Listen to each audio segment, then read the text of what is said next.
మరిన్ని మంచి మంచి విషయాలు తెలుసుకునే ప్రయత్నం చేద్దాం. నమస్కారం అండి గురువు గారు. మన సనాతన ధర్మం గురించి ఈ మధ్య కాలంలో మనం ఎక్కువగా వింటున్నాం. అంటే అసలు ఏముంది సనాతన ధర్మంలో, సనాతన ధర్మం అంటే ఏంటి అనేది కొంతలో కొంత అవగాహన వచ్చినప్పటికీ మన సనాతన ధర్మంలో ఉన్న ఆచారాలు, విలువలు, సాంప్రదాయాలు ఇవన్నీ కూడా మనం సక్రమంగా పాటించకపోవటం వల్లే ఇప్పుడు ఏదైతే పరిస్థితులు మనం కొన్ని ఇబ్బందికర పరిస్థితులు చూస్తున్నామో అవన్నీ చూడాల్సి వస్తుందా? అసలు ఏంటి, ఎలాంటి ఆచార వ్యవహారాలు ఉన్నాయి, ఆచార వ్యవహారాల ప్రకారంగా పిల్లల పెంపకం ఏ రకంగా ఉండాలి, వివాహ వ్యవస్థ ఏ రకంగా ఉండాలి, ఇలాంటి విషయాలన్నీ కూడా తెలియజేయండి. నాకు చదువు లేదు, అనేకులు భార్యలు, కానీ ఇప్పటికే నేను ఏకపత్ని వ్రతుడినే. పిల్లలు పుష్కలంగా, పిల్లలు ఉన్నారు, మంచి భార్య. తర్వాత ఆమె పెళ్ళి అయిన తర్వాత నేను చదువు మొదలు పెట్టాను. చదువు ఎంఏ పిహెచ్డి ఎక్స్టర్నల్ గుళ్ళె పూజారి ఉంటూ పూజారి యాదగిరిగుట్టలో చదువుకున్నాం. అప్పుడు మీలాంటి వాళ్ళు ఏమన్నారు, నువ్వు పూజారి కదనయ్యా, మంచి ప్రభుత్వానికి వెళ్ళొచ్చు కదా, ఈ దక్షిణలు ఈ ఎందుకు ఇలా చెయ్యి, ఇలా ఉండొచ్చు కదా, ఈ చెయ్యి కంటే ఇలా ఉండొచ్చు కదా అన్నాడు. అంతే. అప్పుడు వెళ్ళాం సర్వేలు. మా డీజీపీ మహేందర్ రెడ్డి మా స్కూలే, బుర్రా వెంకటేశం మా సర్వేలు రెసిడెంట్ స్కూల్. అప్పుడు నేను సెలెక్ట్ అయ్యాను. అది మంచిది, మరో ప్రపంచం, చాలా చక్కటి విజ్ఞానం. ఆ తర్వాత అక్కడి నుంచి జూనియర్ లెక్చరర్ రావడం, డిగ్రీ కాలేజీ, ఇవన్నీ సహజంగా వచ్చేవి. ఆ తర్వాత పిహెచ్డి చేయడం. అంటే ఇప్పుడు మీ జాతక రీత్యా లేని అన్ని మీకు వచ్చినాయి అని అంటే ఏటికి ఎదురీత ఒక రకంగా అది మీ పట్టుదల అనుకోవాలా? అంటే మీరు వివాహం తర్వాత కాబట్టి ఆమె కాలం పెట్టినందుకు అది ఆమెకి ఎప్పుడైనా ఆమెదే, అది మాత్రం వాస్తవం. అంటే ఇది నమ్మొచ్చు. ఇల్లాలు ఆవిడ ఎవరు? లాలిత. లాలిత అంటే ఆనందాన్ని పంచునది, లాలించున్నది, భర్తకు ఆనందం అందించున్నది లాలిత. ఒకటి, అనేక అర్థాలు. అంతేనా? ఇంటికి దీపం ఇల్లాలే. అవును, ఇంటిని చూసి ఇల్లాలని చూడమంటారు కదండి. ఇల్లును చూడు, ఇల్లాలిని చూడు. అవును, ఇల్లును చూడు, ఇల్లాలిని చూడు. లాలిత ఆవిడ. అందరికి అన్నం పెట్టాలన్నా, ఏం చేయాలన్నా పురుషుడు దండగా. పురుషుడు దండగాని కాదు, అంటే అంత వ్యవహారం రాదు వీళ్ళకి. అంత సహనం ఉండాలి. స్త్రీకి సహనం గొప్పది. కారణం ప్రసవం స్త్రీకే, పురుషుడికి లేదు. కారణం 9 నెలలు తాను గర్భాన్ని ధరించి లోపల అతన్ని హాయిగా ఉంచేసి మంచి మంచి మాటలతోటి లోపల విజ్ఞానం పంపించి, ప్రసవం అంటే పునర్జన్మతో తను ప్రసవం ఇచ్చి పెంచి పెద్ద చేసి లోకానికి వీరుడు కావాలి, శూరుడు కావాలని కలలు సాకారమైతే కౌసల్య సుప్రజ రామ. కౌసల్య సుప్రజ రామ కలలు సాకారమైతే. కాకుంటే పోయి ఏం చేస్తాం అనుకుంటుంది అంతే. పోయి ఇలాంటి వాడు పుట్టాడు, అయ్యో ఏ దేవుడా నేను ఏం పాపం చేశాను. ఏం పాపం చేయలే, ఇద్దరిది సమానం, భార్య భర్తలు ఇద్దరిది సమానం. కానీ బాధపడేది తల్లి. ఎక్కువ బాధ తండ్రికి ఉంటుంది బాధ, కానీ అంతా ఉండదు, ఆమెకి ఎక్కువ ఉంటుంది. ఎందుకని అంటారు? ఇది మాతృస్వభావం. కాఠిన్యం పురుషుడి స్వభావం, ఆర్ద్రత మా స్త్రీ స్వభావం. సహజంగా ప్రకృతి సిద్ధం అంతే. రాముడు ఇప్పుడు దేవుడికి విష్ణువుకు కోపం వచ్చి, ఒరే పాపి నువ్వు నా దగ్గర రాకూడదు పరమపదానికే అంటే ఆమె ఏమంటది, పాపా వాడు పాపాలు చేశాడా, అన్ని తప్పులు చేశాడా అని. తల్లి ఏమంటుంది లోపల నుంచి, నాన్న అట్లే అంటాడు రా, చూడరా, ఆగరా, నేను వస్తా అని చెప్పి తల్లి ఎట్లనో అక్కడ ఆదిలక్ష్మి కూడా అంతే. పైన ఆదిలక్ష్మి కూడా పాపా నువ్వు చేయలేదా తప్పు, నేను చేశానా అంటాడు నారాయణుడు. అప్పుడు ఏమంటుంది, అక్కడ అరణ్యంలో నువ్వు ఉండగా శూర్పణఖ వచ్చింది, నిన్ను ప్రేమిస్తాను వచ్చింది. వచ్చినప్పుడు అవునో కాదో నువ్వు చెప్పుకోవాలి. నేను నిన్ను ప్రేమిస్తున్నానో లేదు, నిన్ను ప్రేమించట్లేదు, నాకు భార్య ఉందనో చెప్పుకోవాలి. చెప్పుకున్నావు, బాగుంది, అంతవరకు ఆపేసేయాలి, వెళ్ళిపోమ్మనాలి. అనలే, నువ్వు ఏమన్నా లక్ష్మణుని చూపించావు, నాకు ఒక ఆమె ఉంది, ఆయనకు ఎవరు లేరు, పో అన్నావు. అది పాపం కదా? ఒక ధర్మాత్ముని చెడగొట్టడమే కదా. లక్ష్మణుడు సరే శిక్ష వేశాడు, తర్వాత వేరు. ధర్మాత్ముడు ఉత్తముణ్ణి నువ్వు చెడగొట్టడానికి ఓహో అని అప్పుడు నారాయణుడు, నేను కూడా తప్పు చేశానా అని అప్పుడు పిల్లగాడి దగ్గరికి ఉంటాడు. మనం ప్రాణం పోయిన తర్వాత, తప్పు పాపాలు చేసిన తర్వాత, పైకి పోయిన తర్వాత అప్పుడు ఆ బిడ్డని తీసుకొని కూర్చోబెట్టుకొని, నాన్న ఇక ముందు ఆ పనులు చెయ్యకు. అలా నిజంగా చెప్తారా? చెప్పాలి, అలా నిజంగా చెప్పాలి, అలా నిజంగా వాడు తయారు కావాలి. మళ్ళీ అతనిలో మార్పు రావాలి. అంతే. వచ్చిందా సంతోషం, రాలేదా గుర్రాన్ని నీళ్ల దాకా తీసుకుపోతాం, తాగితే దానికి ఆనందం, తాగుకుంటే దాని ఇష్టం. కర్తవ్యం మనది, తల్లిదండ్రులది మొదటిది, కర్తవ్యం వాళ్ళది. అది అంతే, అధ్యాపకుడు అంతే. ఇప్పుడు కొన్ని సందర్భాల్లో ఏదైనా తప్పు చేశారు పిల్లలు, అది ఆడపిల్లలైనా మగపిల్లలైనా అంటే ఖచ్చితంగా తల్లిదండ్రులనే తప్పు అని అంటారు. అంటే పెంపకం బాలేదు కాబట్టి పిల్లలు ఇలా పాడైపోయారు అని. మనం ఇందాక మాట్లాడుకున్నట్టుగా తలరాత అని కూడా అనుకున్నాం. మరి తలరాత ప్రభావం ఎక్కువ ఉందా వీళ్ళు చేసిన పెంపకం? అన్ని ప్రభావాలు ఉంటాయి, ఒకటి కాదు. లోపల ఉండే గర్భధారణ అప్పటి నుండి ప్రారంభం నుండి ప్రభావం ఉంటుంది, మొదటిది. రెండవది పెంపకం ప్రభావం ఉంటుంది. మూడవది సమాజము యొక్క స్థితి ప్రభావం ఉంటుంది. సహజంగా వచ్చేటువంటి స్నేహిత బంధువు ఉంది, ఆ ప్రభావం ఉంటుంది. ఉదాహరణకు సెంట్ ఉంది, సెంట్ రాసుకున్న ఆయన నన్ను తాకి వెళ్ళాడు, నాకు కొద్దిగా ఇట్లా అనగానే ఆ ప్రభావం సెంటుది నా మీద పడింది. బా అనుకున్నా, కొద్ది ఒక నిమిషం ఆనందపడినా. అదే నేను అక్కడ బస్ స్టాండ్ లో నిల్చున్నా, పక్క టైర్లు అతను కాలబెట్టాడు, టైర్లు కాలుతున్నాయి, పొగ వచ్చింది అన్న. నేను ఇంటికి పోగానే అంత పొగ అంతా ఎక్కడో చెడ్డది పొగ, అది సమాజ ప్రభావం. ఇది సమాజ ప్రభావం. పిల్లవాడు బాగుపడుతుంటే అరే చదువుడు ఎందుకురా, సినిమాకిరా, అటు ఆడదాంపా అంటే అది సమాజ ప్రభావం. కాబట్టి స్నేహితులు కారణం. దుర్యోధనుడు చక్కటి రాజనీతిజ్ఞుడు, దుర్యోధన దగ్గర చెడు ఉండడం వేరు, కలిపురుషుడు చెడు వేరు, మంచి రాజనీతిజ్ఞుడు. అయినా కర్ణుడు నాడే, పోని కర్ణుడు చెడ్డవాడు కాడు, దానకర్ణుడు, కానీ చెప్పింది మాటలు. ఒకడేమో స్నేహితంగా చెప్పాడు, ఇంకొకడేమో కక్ష సాధించుకొని శకుని చెప్పాడు. శకుని లోపలుండే కక్ష, గాంధారి వాళ్ళ తల్లిదండ్రుల మీద ఉండే కోపంతో ఆ పగ తీర్చుకోవడానికి మిత్రత్వంతో చెప్పాడు. కనుక సమాజ ప్రభావం ఉంటుంది, ఖచ్చితంగా ఉంటుంది. అంటే దీన్ని బట్టి మనం ఏం అర్థం చేసుకోవాలంటారు? అంటే చెప్పేవాడు ఎన్నైనా చెప్తాడు, ఎన్ని ఏ ప్రభావాలున్నా తాను ఆటుపోటులకు నిలబడితే ఉత్తముడు అవుతాడు. పెను తుఫాన్లు కూడా బ్రతికిన వాళ్ళు ఉన్నారు, విన్నారా? అన్ని ఉండి చెడిపోయిన వాళ్ళు ఉన్నారు. అన్నీ ఉండి పండిత వంశం, తల్లి మంచిది, తండ్రి మంచిది, అన్నీ ఉన్నాయి, కానీ చెడిపోయిన వాళ్ళు ఉన్నారు. కారణం చెప్పలేం. ఎందుకు గర్భధారణ అని కూడా ఒక మాట అంటున్నాం. కారణం, గర్భంలో ఉన్నప్పుడు విన్నవాడు ప్రహ్లాదుడు, గర్భంలోనే నారదుడు చెబుతూ ఉంటే కథలన్నీ విన్నవాడు ప్రహ్లాదుడు. ఆ తర్వాత ఒక తొడ మీద కూర్చోవాలని పట్టుదలతో ఉన్నవాడు ధ్రువుడు. రాజ్యపాలన ఏది కాదు, నా తండ్రి తొడ మీద నేను కూర్చోవాలి, మా సోదరుడు ఇంకొక తాను కూర్చున్నాడు, నాకు అదృష్టం దొరకలేదు అని పట్టుబట్టాడు కాబట్టి ధ్రువుడు అయ్యాడు, ధ్రువ తార అయ్యాడు, పట్టుబట్టి భగవంతుని సాధించుకొని. అది మూడవాడు అభిమన్యుడున్నాడు. అభిమన్యుడు గర్భంలో ఉండగా తల్లి అడుగుతూ ఉంటే అర్జునుడు మొత్తం పద్మ వ్యూహంలో ఎట్లా భేదించాలి ఏమిటి వెళ్ళి ఆ యుద్ధ తంత్రం తెలుసుకున్న వాళ్ళు ఉన్నారు.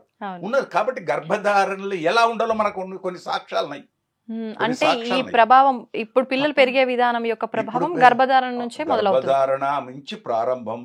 తానే సెల్లు, క్షమించాలి ఆడపడుచులు, తానే సెల్లు పట్టుకొని తానే డంగ్ డంగ్ డంగ్ డంగ్ అనే మాటలు విని, అదే గర్భధారణప్పుడు మంచి మ్యూజిక్ వింటే, మురళీ గానమో వీణా గానమో, ప్రశాంతమైన చిత్తమో, భర్త ఒకవేళ చెడువాడైనా తాను ఆనందంగా, రాక్షస వంశం ప్రహ్లాదుడిది రాక్షస వంశం అయినా తల్లి ఆనిముత్యం ప్రహ్లాదుడు అంతే, తన భావన తను ఉండి తను ఇది చేసుకుంటే అయిపోయాయి. అంతేకాదు తర్వాత పోషణకు వచ్చే వరకు రెండోది పోషణ వచ్చే వరకు దాదితో పాలు దాగించి పంపిస్తే దాట్లే అవుతారు. తన సైన్యం తను పాలు దాగించి తను హద్దుకొని తన హృదయంలో ఉండే ఆనందాన్ని బిడ్డకు పంచి, ఒక వృక్షం ఉంది చెట్టు, రోజు నీళ్లు పోసి ఆ చెట్టుని ఇలా అంటే అది మంచిది ఎదుగుతుంది. అందుకోసం మొక్కై వంగనిది మ్రానై వంగున. లోకంలో మన సామెతలు మామూలు పుట్టలే, అందుకు పెంచాల్సింది తల్లి. ఆ పునాది అనేది గర్భధారణ నుంచి ప్రారంభం. ఇంకా ఎలాంటి జాగ్రత్తలు తీసుకోవాలి? ఇంకా జాగ్రత్త, పెళ్లి నాటించే. అవునా? పెళ్ళప్పుడు ఇద్దరు. వివాహ వ్యవస్థ భారతదేశానికి 3 పువ్వులు 6 కాయలు. అన్ని దేశాలకు ఆరాధన, ఆనందం అందించేది భారతదేశంలో వివాహపు వ్యవస్థ. ఆ వివాహపు వ్యవస్థలో ఆ తొందరపాట్ల మంత్రం తెలియదు, మనకు ఆ మంత్రాల అర్థం తెలియదు, ఏమిటో తెలియదు. ఏదో జరుగుతుంది అంటే జరుగుతుంది అని ఆచార రీత్యా పోతున్నాను తప్ప, అక్కడ భర్త పిల్లవాడి చేత, వరుణి చేత పండితుడు ఏం చెప్పిస్తాడు పురోహితుడు? ధర్మ ప్రజా సంపత్త్యర్థం స్త్రియం ఉద్వహే, ధర్మ ప్రజలు పుట్టటానికి, మంచి కొడుకో బిడ్డనో పుట్టటానికి ఈవిడను నేను స్వీకరిస్తున్నాననే మంత్రం. మళ్ళీ ఆ మంత్రము యొక్క రహస్యం ఇద్దరికి గొప్పతనం తెలిసి ఉండాలి కదా. అవును, వాస్తవం, అది తెలిసి ఉండాలి. ఇద్దరు అలా పాటించాలి. అవును. ఎంతమంది పాటిస్తున్నారో ఒకటి. రెండు, ఇంకా జరిగి ఆఖరి చివరికి ఘట్టానికి వచ్చే వరకు అక్కడ మామగారు ఏం చెప్పిస్తాడు? ఆ పచ్చని పందిట్లో పండితుల ముందు, బంధువుల ముందు, అందరి ముందు, అష్టదిక్పాలకులు, ముకోటి దేవతల వాళ్ళందరి ముందు ఏమంటాడు? ధర్మేచ అర్థేచ కామేచ త్వయేష న అతి చరామి. నేను నీ కాకుండా ఏ పని చెయ్యను. ధర్మ అర్థ కామముల యందు నిన్ను అనుసరించే ఉంటాను. అంటే దాని ముందేంటి? ధర్మం.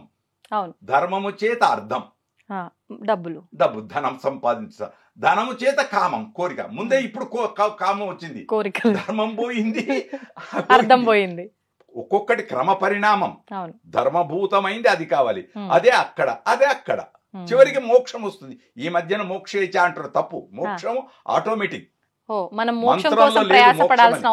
మోక్షమని మంత్రంలో లేనే లేదు. నువ్వు పరీక్షకు ఖచ్చితంగా చదివి పట్టుదలతో ఉంటే హాయిగా ర్యాంక్ వస్తుంది నీకు. ఏ ర్యాంక్ రావాలో ఆ ర్యాంక్ నీకు వస్తుంది. వచ్చి రాలేదంటే ఎక్కడో తప్పు ఉంటుంది, ఏదో దోషం ఉండి ఉంటుంది. అంటే నీ ప్రయత్నం నువ్వు ధర్మంగా చేస్తే మోక్షం ఖచ్చితంగా నువ్వు చెయ్యి. యత్నే కృతే యది న సిద్ధ్యతి కోత్ర దోష. ప్రయత్నం చేయడం నీ పని, అంతే. తర్వాత వదిలిపెట్టు. అందుకే శాస్త్రంలో ఏమొచ్చింది?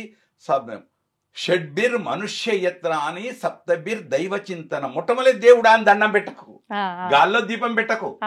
నీ ప్రయత్నం నువ్వు చేసి ఆ దీపాన్ని రక్షించడానికి చేతిలో ఏదో ఏదో ఏదో పెట్టుకొని అప్పుడు దేవుడా అని అనుకో.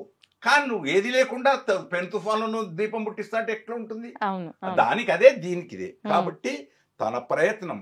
అందుకే కృషి ఉంటే ఋషులు అవుతారు. కృషి ముఖ్యం. అది భార్యాభర్తలు కూడా అంతే. ఎక్కడైనా దేనికైనా ముఖ్యమంత్రి స్థానం రావాలంటే క్షమించాలి, నన్ను తప్పు పట్టొద్దు ప్రజలారా ఎవ్వరు గాని. ఎప్పుడైనా కలగన్నాడా ఇప్పటి ముఖ్యమంత్రి వస్తుందని ఇలాంటి పదవి అనుకున్నాడా? వచ్చింది, అనుభవిస్తున్నాడు, అంతే. ఎంతకాలం ఉంటుందో ఎవరు తెలుసు, అది కూడా తెలీదు. ఎప్పుడు ఏమవుతుందో. అవును, ఏది శాశ్వతం కాదు. మిత్రుత్వం ఏమిటో. అవును. కనుక మాన్యులు, అది పురాకృత సుకృతం. ఆ తల్లి అనుకుంటుంది, అబ్బా నేను సఫలం. భార్య అనుకుంటుంది, అమ్మ మా వారు ఉన్నత స్థితికి వచ్చారు, తర్వాతనా వేరు. కనుక అంజయ్య, ఇప్పుడు ఈయన గురించి కాకుండా, రేవంత్ గురించి కాకుండా, అంజయ్య గారు ఎప్పుడైనా అనుకున్నారా? ఎవరైనా తను చెప్పుకున్నాడు, 6 ఆనాల మనిషిని అని చెప్పుకున్నాడు. మళ్ళీ ఉత్తమ ముఖ్యమంత్రి అయ్యాడు. ఆ కాలంలో, ఆయన కాలంలో ఎక్కడా స్ట్రైకులు లేవు, ఏదో ఉంటే ఉండేవి. అయ్యో ఉపాధ్యాయులు స్ట్రైక్ చేస్తూ హ్యాబిట్స్ నుంచి వస్తుంటే ఈయన కారు పోతే ఏంటే ఎందుకు అని డ్రైవర్ని అడిగాడు. అడిగితే వాళ్ళు అన్నారు, టీచర్లు అండి వాళ్ళంతా టీచర్లు స్ట్రైక్ చేస్తారా అన్నాడు. సెక్రటరీ కొని వాళ్ళ కోరికలు సఫలం. కాబట్టి అన్ని తెలిసిన వాడికంటే ఏమీ తెలియని వాడు ఏకాదశి నాడు పోతాడు, అన్ని తెలిసిన వాడు ఆ మాసం నాడు పోతాడు. క్షమించాలి, తెలిసి పాటించట్లేరని అర్థం. ఇక అంతే అంతే. ఎందుకంటారు ఇది ఒక మూర్ఖత్వం అనుకోవచ్చా? కొంత మొండి పట్టుదల, కొంత మొండితనం. ఏమైతుందిలే అని నిర్లక్ష్యం, మొండితోటి సహా నిర్లక్ష్యం. ఏమవుతుంది ఇప్పుడు? ఎవరు చూస్తున్నారు, ఎవరు అడుగుతారు? ఒక్కటి నేనున్నా, నేను పూజారిని అనుకోండి, గుడిలో పూజారిని. దేవుడు ఎవరు? ఆ దేవుడు 14 లోకాలకు చీఫ్ జడ్జి. Chief judge. ఆయన ముందటే నేను సక్రమంగా పూజ చెయ్యకపోతే, ఆయన బొమ్మ పటము అనుకుంటే మళ్ళీ నన్ను క్షమించేవాడు ఎవరు? అంతే కదా. అంతా ఆయన అయినప్పుడు ఆయన దగ్గరే మనం నాటకాలు ఆడితే ఎట్లా? అది ఈ జన్మల సఫలం కాకపోవచ్చు, మరి జన్మానికైనా అది ఉంటుంది. ఖచ్చితంగా అప్పే, బ్యాంకుల అప్పు అప్పే. అయితే తను తీర్చుకోవచ్చు, భార్య తీర్చొచ్చు.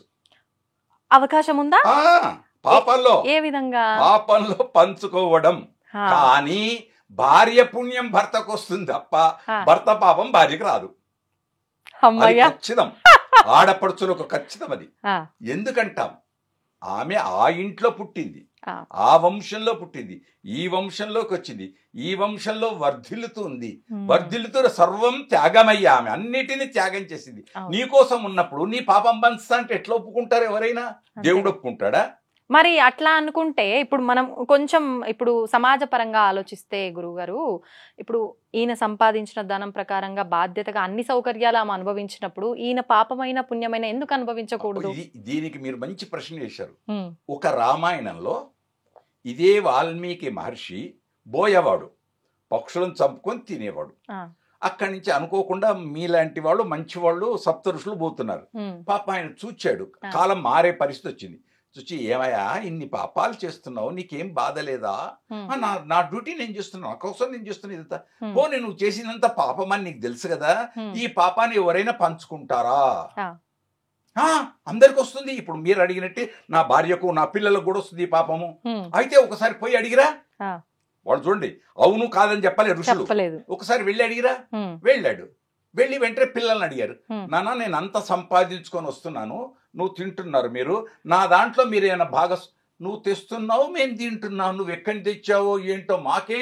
సింపుల్ గా అంతే సింపుల్. పిల్లలు వదిలేశారు. అనుకున్నాడు, కొంత మార్పు వచ్చింది. ఇంట్లో వెళ్ళాడు, భార్యని అడిగాడు, ఏమి నేను అన్ని సంపాదిస్తున్నా కదా, నా పాపంలో నువ్వు తెచ్చినావు, వంట చేయడం నా ధర్మం, అంతే. పిల్లలకు నీకు అందరికి వడ్డించి నీకు చేయడం ఇది, నువ్వు ఎక్కడి తెస్తున్నావో ఏం తెస్తున్నావో నన్ను కట్టుకున్నావు ఉమ్. కాబట్టి నేను నా ధర్మాన్ని నేను పాటిస్తున్నా, నీ ధర్మం నువ్వు. అప్పుడు జ్ఞానం కలిగింది. ఓహో ఈ పాపం అంతా అని మనకు ఒకటి ఉంది ఉదాహరణ. ఆ, ఏంటి? అక్కడి నుంచి మారాడు వాల్మీకి భగవాన్, అక్కడి నుంచి మారాడు. అంటే మనకు ఆధారాలు లభించవు, కానీ కథలు ఉన్నాయి, కథలు ప్రజలలో ఉన్నాయి, ఉమ్. ఆధారాలు లభించవు. ఉమ్. కనుక పాపం భార్యకు రాకపోవచ్చు, రావచ్చు కూడా, ఉమ్. కానీ భాగస్వామి అయితే. కానీ భాగస్వామి అర్ధాంగి కదా, అవును. అర్ధాంగి కదా భాగస్వామి అంటే పాపంలో కాదు, ఆ. పుణ్యం. ఇప్పుడు పుణ్యం. రేపు శ్రావణ మాసం, ఇది ఆషాఢ మాసం, అవును. వచ్చేది శ్రావణ మాసం. శ్రావణ మాసంలో అత్తయ్య ఉమ్. ఆమెను కోడలను తీసుకొచ్చి వరలక్ష్మి వ్రతాలు ఇవన్నీ ఎందుకు చేయిస్తుంది? ఉమ్. అంటే ఆమె చేసిన పుణ్యం ఇల్లందరికీ ఆయన వస్తుంది. చేసిన పుణ్యం ఇంటికంతా రావాలి. ఉమ్. మనది గొప్పది భారతీయ సంస్కృతి. కారణం ఉమ్. పాల్గొన అది మాఘ, పాల్గొన, చైత్ర, వైశాఖ మాసాల్లో పెళ్లిళ్ళు, జ్యేష్ఠ మాసం దాకా పెళ్లిళ్ళు. ఆ తర్వాత ఆషాఢం వస్తుంది. అవును. ఆషాఢం నెల విడిగా. రోజు విడి ఉండడం. అవును. ఇప్పుడు వేరు, ఇప్పటి కాలాలన్నీ వేరు. ఉమ్. అప్పుడు తల్లిగారింట్లే ఉండాలి, ఈయన ఇక్కడనే ఉండాలి, అవన్నీ పెద్ద పెద్ద నియమాలు ఎన్నో ఉన్నాయి. అవును. ఇప్పుడు కడప దాటు ఏవో చెప్తారు, అవన్నీ వేరు. ఉమ్. మొత్తం నవీన విప్రలంబేన శృంగార పుష్టిమశ్రితే, కొత్తగా పెళ్ళైన వాళ్ళు ఆమె మనస్సు ఈయన మీద ఉంటుంది, ఈయన మనస్సు ఆ మీద ఉంటుంది. కనుక ఆ నెల రోజుల తర్వాత ఆ. ఇద్దరు వచ్చి భార్యాభర్త అన్యోన్యం కాకుండా అత్తనే తల్లి అబ్బాయి తల్లే తీసుకొచ్చి ఇంట్లో పూజల పేరు మీద ఇద్దరిని కూర్చోబెట్టి పూజలు చేయించి వ్రతం చేయించి, ఒకవైపు నిష్ఠ, ఒకవైపు ప్రేమ, ఉమ్. భక్తి, రక్తి. రక్తి. కనుక ఎందుకు ఇచ్చారు? మంచి సంతానం రావడానికి. ఓకే. ఇదంతా ప్రకృతి సహజంగా పెద్దలు ఏర్పరిచినటువంటి భాగం. ఉమ్. అందుకు ఆషాఢం వస్తే విడదీస్తుంది, శ్రావణం వస్తే కలుపుతుంది. అవును. అంతే. ఇప్పుడు నిజంగా ఇది మన పురాణాల నుంచి ఉందా, ఈ భార్య భర్తలు విడిగా ఉండటం అనేది? ఎప్పటి నుంచి విడిగా ఉండే పురాణాలు కాదు, మన సహజం. మనం ఇప్పుడు 12 గంటలకు నేను భోజనం చేయాలి, 12 గంటలకు నాకు భోజనం దొరకలే, అప్పటి నుంచి ఇక ప్రారంభం అవుతుంటుంది లోపల ఆకలి ఆకలి ఆకలి. ఏ ఆకలి ఎట్లుంటుందో చెప్పలేదు. కోరికలు కూడా ఆకలే, కోరికలు కూడా ఆకలే. ఆవిడని చూడాలని ఈయనను చూడాలని ఆయనకు, వీటి మనసులు అనుకోకుండా మంచి పదార్థం దేవుడి దగ్గర నుంచి ఎక్కడో దొరికినటువంటి మధుర పదార్థమో మంచి రుచికర పదార్థం దొరికిందనుకో, అప్పుడు ఏం చేస్తాడు? ఆనందంగా అనుభవిస్తాడు. ఇక్కడ భార్యాభర్తలు కూడా ఆనందంగా అనుభవిస్తే మంచి జీర్ణం అవుతుంది, ఇద్దరు అన్యోన్యంగా ఉంటారు, ప్రేమగా సల్లాపాలు అన్ని ఉంటాయి. అదే ప్రకృతి సహజం, మనం ఏర్పరచుకున్న నియమాలు. శాస్త్రాలు చెప్తాయి, శాస్త్రాలు అన్ని ఉన్నాయి, కానీ నియమాలు వాళ్ళే ఏర్పరచుకుంటే చాలు. ఇప్పుడు నలుగురు 4 రకాలుగా ఎవరికి తోచింది వాళ్ళు. మొన్న నేను అనుకోకుండా టీవీలో చూస్తూ అలీతో సరదాగా దానిలో ఆ తల్లి మాట్లాడుతూ, ఇద్దరు తల్లులు, శతమానం భవతిలో ఉన్న నాకు కొందరు సినిమా వాళ్ళ పేరు తెలియదు, వదిలేద్దా పేరు. ఆ తల్లి మాట్లాడుతూ నాకు 14 ఏళ్లకే పెళ్ళయిందండి అంది. అది ఆశ్చర్యం, నీకు 14 ఏళ్లకు పెళ్ళైనా? అవునండి. అయితే మీ నాన్నకు నువ్వు ఎన్నో? నాకు నాకంటే ముందు 7 అక్క చెల్లెళ్ళు, 4 అన్నదమ్ములు. అంటే ఆ కాలంలో ఎంతమంది? ఈమెతో కలిపి 5, 7, 5, 12 మంది సంతానం. అయినా ఆ తల్లి ఇంతమందికి పెట్టింది. ఇప్పుడు 2 పిల్లలకే బాధపడితే మరి ఎక్కడ జరుగుతుందంటారు లోపం? మనస్సు ఉంటే మార్గాలు ఎన్నో ఉంటాయి. మనస్సు అనేది ఉంటే మార్గాలు ఎన్నో ఉంటాయి. మనస్సే అంతే. కుంతి అడవిలో పాండవులను ఎట్లా పెరిగారు? మళ్ళీ ఇక్కడ అన్నీ ఉన్నాయి. గాంధారి దగ్గర 100 మంది, మళ్ళీ ఒక్కడు యుయుత్సుడు అనేవాడు ఉన్నాడు అనుకోండి. ఉంటారు, మంచి ఉంటుంది, చెడు ఉంటుంది. వికర్ణుడు అనేవాడు ఉన్నాడు, అంత వేరు, కానీ తక్కువ. కాబట్టి చెడుకు ఉంటుంది, మంచి ఉంటుంది. పౌర్ణిమ ఉంది, అమావాస్య ఉంది, మంచి ఉంది, చెడు. దాన్ని తెలుసుకు, నిజం తెలుసుకు మెలగాలి మనిషిలాగా. సినిమా పాట, ఒక పాట, నిజము తెలుసుకు మెలగాలి మనిషిలాగా. ఆ పాటలు ఇవి ఇప్పుడు లేవు. 1, 2 నన్ను మళ్ళీ వేరే విధంగా అనుకోకండి. బడిపంతులు సినిమా ఆనాటిది ఉంది. ఎన్టీ రామారావు గారు, అంజలి, బూచాడమ్మ బూచాడు. అప్పుడు మొట్టమొదట ఫోన్లు వచ్చిన కాలం. అప్పుడు ఏది ట్రంకాలు ఊరికి వచ్చింది అని అంటే ఊర్లలో ఎట్లా ఉండేది ఆ కాలంలో? ట్రంకాలు ఊరికి వచ్చింది పోస్ట్ ఆఫీస్ కంటే ఎవరో చనిపోయినారు, ఏదో చెడు వార్త వింటున్నాం అనేది ఉండేది. ఇప్పుడు ఇంట్లో 5 ఫోన్లు, 3 ఫోన్లు, ప్రతి వాళ్ళకు, పిల్లలకు ఫోను, అందరికి ఫోనేనా. మళ్ళీ ఏమైపోయింది? విచ్చలవిడి. దాన్ని ఎట్లా ఇప్పుడు కత్తి ఉంది, కత్తి ఎలా వాడుకోవాలో అలా వాడుకోవాలి. ఆయుధం అది మంచికి రక్షణ, బెదిరించడానికి దేనికైనా ఉంటుంది. మళ్ళీ అది తను వాడుకునే తీరు ఉంటుంది. కనుక అధ్యాపకుడి యొక్క పద్ధతి, పిల్లలను తీర్చిదిద్దాలనే మనసులో అధ్యాపకుడికి ఉండాలి, పిల్లవాడికి గ్రహించాలని ఉండాలి. అందుకే వివేకానందుడు ఒక మాట అన్నాడు. 2 రకాలు వివేకానందుడి సూక్తి లోపల. జీర్ణం కావాలి, ఇక్కడ మేధస్సు, ఇక్కడ అన్నం. ఈ 2 గురువుగారు అన్నం పెట్టాలి నా బిడ్డ కానీ తల్లి పెట్టాలి, మంచి ప్రేమతో పెడితే జీర్ణమవుతుంది.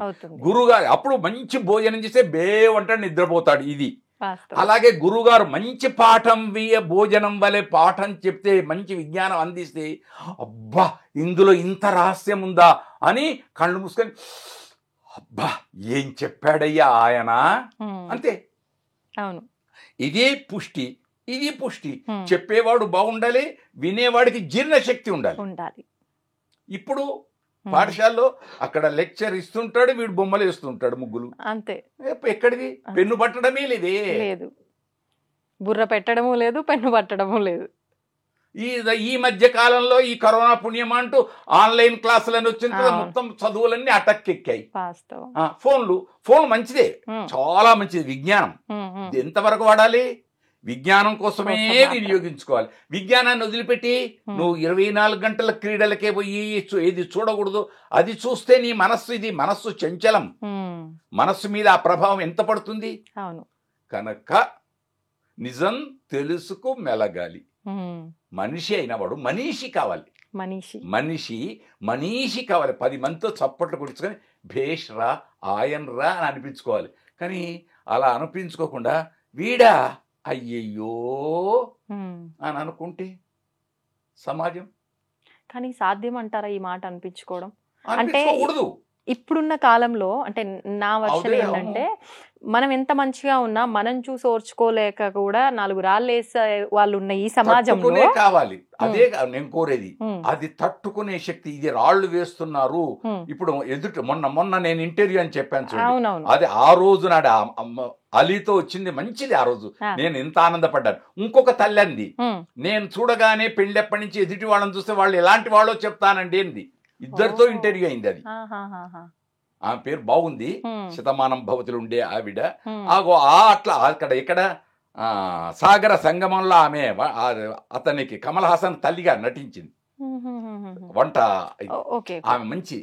అట్లానే మళ్ళీ ఇక్కడ అంతే, ఆవిడ ఎదుటి వాడిని చూస్తే నేను ఇది అన్నది. అయినా నీ దారి నువ్వు పాటించాలి, నీ దారి నువ్వు పాటించాలి. ఇప్పుడు మృగాలు కూడా మృగాలు కూడా ఇష్టం వచ్చినప్పుడు కోరుకోవు.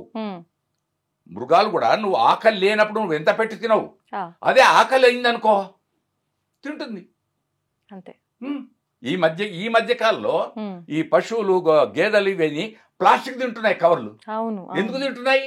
ఆకలికి కడుపు నిండగా ఇంట్లో తన దగ్గర ఆ బాడీ ఉన్నటువంటి వాళ్ళు ఆకలి నిండుగా ఉంచే సహాయిగా బయటకు ఎందుకు వెళ్తుంది? ఎక్కడికి వెళ్ళినా పచ్చనిది. ఇప్పుడు ఇది వర్షాలు పడటం లేదు, అంతే, పచ్చదనం లేదు, అంతా సిమెంటే, కాంక్రీట్. భూమిలోకి నీళ్ళు ఎక్కడ పోవాలి? భూమి ఎక్కడ ఉంచుకోవాలి? పచ్చదనం ఎక్కడ రావాలి? గడ్డి ఎక్కడ రావాలి? వృక్షాలు ఎక్కడ రావాలి? ఎక్కడో పెంచేస్తున్నాం మేడపైన.